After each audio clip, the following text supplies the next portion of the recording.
नमस्कार दोस्तों, मैं यूट्यूब चैनल में। तो दोस्तों, आज का प्रश्न है महिलाओं में तनाव की विशिष्टताओं और उसके लिए प्रभावी परामर्श तकनीकों की व्याख्या कीजिए।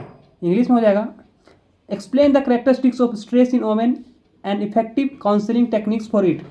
इसका उत्तर है महिलाओं में तनाव की विशिष्टताएँ उनके सामाजिक, जैविक और मनोवैज्ञानिक कारकों से प्रभावित होती है जो पुरुषों से भिन्न हो सकती हैं। महिलाएं अक्सर बहुभूमिका दायित्व जैसे पारिवारिक जिम्मेदारियां, नौकरी और सामाजिक अपेक्षाएं, हार्मोनल परिवर्तन और लैंगिक असमानताओं से उत्पन्न तनाव का सामना करती है। इन विशिष्टताओं का समझना और उनके लिए प्रभावी परामर्श तकनीकों का उपयोग करना तनाव प्रबंधन में महत्वपूर्ण है। परामर्श महिलाओं को तनाव के स्रोतों को पहचानने, भावनात्मक लचीलेपन बढ़ाने और स्वस्थ मुकाबला रणनीतियाँ विकसित करने में मदद करता है। आगे देखते हैं, महिलाओं में तनाव की विशेषताएं। Unique characteristics of stress in women. पहला है लैंगिक असमानता और सामाजिक अपेक्षाएं। महिलाओं को पारंपरिक समाज में सहनशीलता, त्याग और आदर्श आचरण की मूर्ति के रूप में देखा जाता है।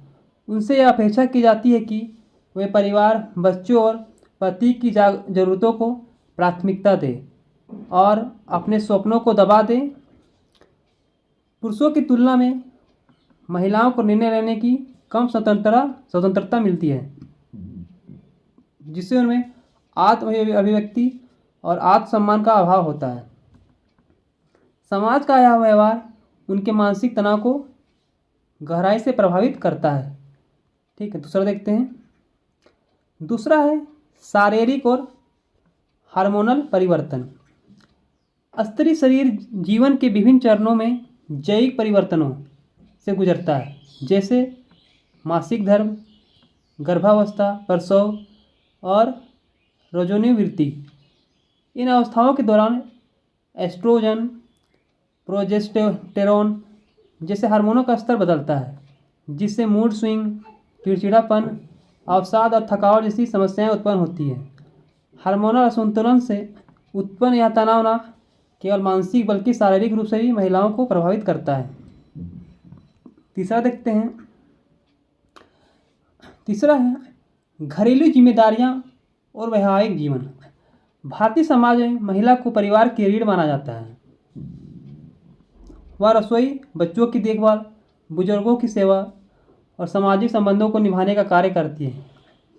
यदि वह कामकाजी है तो ऑफिस के साथ साथ घर की सारी जिम्मेदारियां उसी पर होती हैं। इसके अलावा वैवाहिक जीवन में संवाद की कमी, पति का सहयोग या सास ससुर से मतभेद उसके तनाव को बढ़ाते हैं। चौथा देखते हैं, कार्यस्थल का तनाव। कार्यालयों में महिलाओं को अक्सर कम वेतन, प्रमोशन में भेदभाव और निर्णय लेने में भागीदारी से वंचित किया जाता है। उन्हें खुद को पुरुषों से बेहतर साबित करने का निरंतर दबाव रहता है। कार्यस्थल पर यौन उत्पीड़न की घटनाएं भी उनके मानसिक स्वास्थ्य को गहरा आघात पहुंचाती है। कार्य और घर के बीच संतुलन बनाना उनके लिए एक अतिरिक्त चुनौती होता है। पांचवा देखते हैं, भावनात्मक अति संवेदनशीलता। महिलाएं सामान्यतः अधिक भावनात्मक होती है और वे दूसरों की भावनाओं के प्रति संवेदनशील रहती है। यदि संवेदनशीलता कई बार उनके लिए तनाव का कारण बन जाती है। यदि उन्हें परिवार, समाज से अपेक्षित उत्तरदायित्व नहीं मिलता या सराहना नहीं होती तो वे मानसिक रूप से आहत होती है, जिससे चिंता, आत्महीनता और भावनात्मक असंतुलन उत्पन्न होता है। छठा है सामाजिक भूमिकाओं का द्वंद्व। आधुनिक महिलाएं शिक्षा, करियर और आत्मनिर्भरता की ओर बढ़ रही हैं, लेकिन उन्हें पारंपरिक सामाजिक भूमिकाओं को भी निभाना होता है। वे आदर्श बहू, अच्छी माँ और पेशेवर महिला जैसे कई भूमिकाओं के बीच फंसी रहती है। इन भूमिकाओं में संतुलन ना बना पाने और उनमें असंतोष और तनाव उत्पन्न होता है। 7वां है अभिव्यक्ति की कमी। ठीक है, बहुत सी महिलाएं अपने समस्याओं को खुलकर व्यक्त नहीं कर पाती। समाज, परिवार या स्वयं के भीतर का डर उन्हें अपने दुखों को छिपाने पर मजबूर करता है। इससे उनका मानसिक तनाव अंदर ही अंदर बढ़ता रहता है और वे अवसाद या मनोवैज्ञानिक विकारों की ओर बढ़ जाती है। उन्हें बोलने, समझने और समझाए जाने की आवश्यकता होती है, जो अक्सर उन्हें नहीं मिलती। ठीक है, आगे देखते हैं दोस्तों। महिलाओं के लिए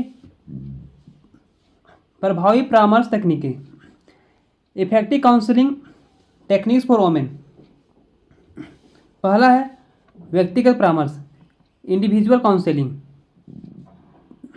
व्यक्तिगत परामर्श महिलाओं को एक ऐसा गोपनीय और भरोसेमंद मंच प्रदान करता है जहां वे बिना किसी भय या शर्म के अपनी समस्याओं को साझा कर सकती है। परामर्शदाता उनकी बातों को सहानुभूति से सुनता है और उन्हें आत्मनिरीक्षण करने, अपने भीतर के विचारों और भावनाओं को पहचानने में मदद करता है। यह प्रक्रिया उन्हें मानसिक रहित राहत देने के साथ साथ समाधान की ओर अग्रसर करती है। दूसरा है संज्ञानात्मक व्यवहारात्मक परामर्श, cognitive behavioural therapy, CBT. CBT महिलाओं को यह समझने में मदद करता है कि उनकी नकारात्मक सोच कैसे उनके व्यवहार और भावनाओं को प्रभावित करती है। उदाहरण के लिए, यदि कोई महिला खुद को निकम्मी समझती है तो यह विचार उसके आत्मसम्मान को नष्ट करता है। सीबीटी उसे इन विचारों को चुनौती देने और उनके तर्कसंगत सकारात्मक विश्वासों से बदलने की रणनीति सिखाता है। तीसरा है भावनात्मक परामर्श, इमोशनल काउंसलिंग। इस प्रकार परामर्श में महिला को अपनी भावनाओं को खुलकर व्यक्त करने का अवसर दिया जाता है। वह अपने पुराने अनुभव, गलतफहमियां, क्रोध, गम और अपमान को साझा करती है। परामर्शदाता भावनाओं को नियंत्रित करने, स्वीकारने और पुनर्गठित करने की प्रक्रिया में सहायता करता है।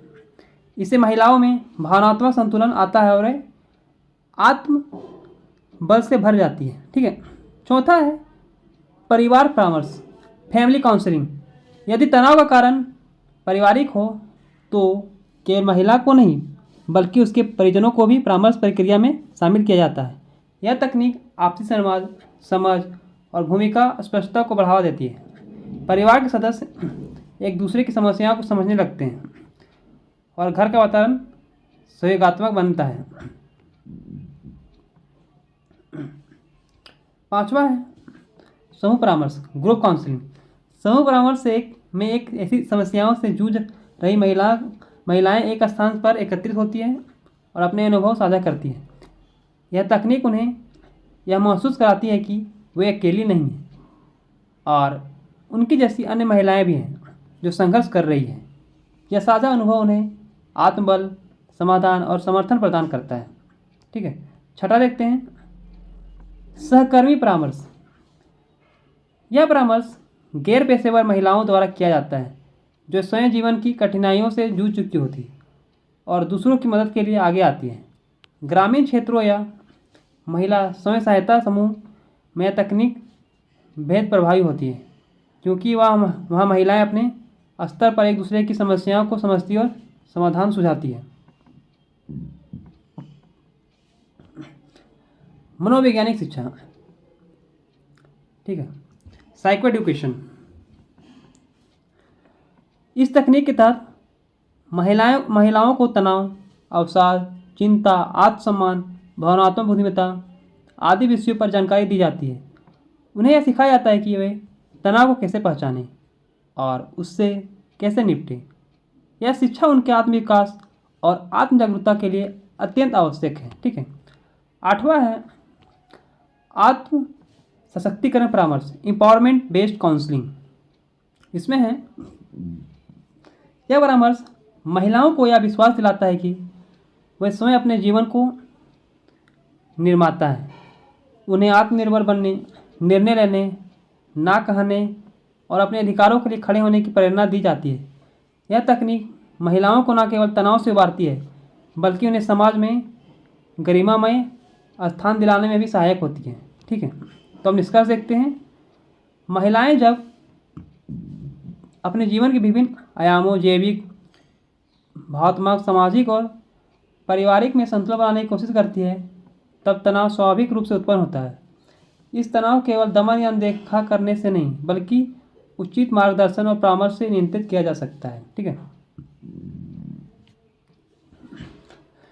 परामर्श महिलाओं को अपने भीतर की शक्ति को पहचानने, अपने अनुभवों को स्वीकार करने और जीवन की दिशा तय करने में सहयोग करता है। यह न केवल मानसिक शांति लाता है बल्कि उन्हें आत्मनिर्भर, सशक्त और निर्णयक्षम भी बनाता है। अतः आज के युग में महिलाओं के लिए परामर्श न केवल एक आवश्यकता है बल्कि एक अधिकार भी है जिसे प्रत्येक स्तर पर उपलब्ध कराना समाज का कर्तव्य बनता है।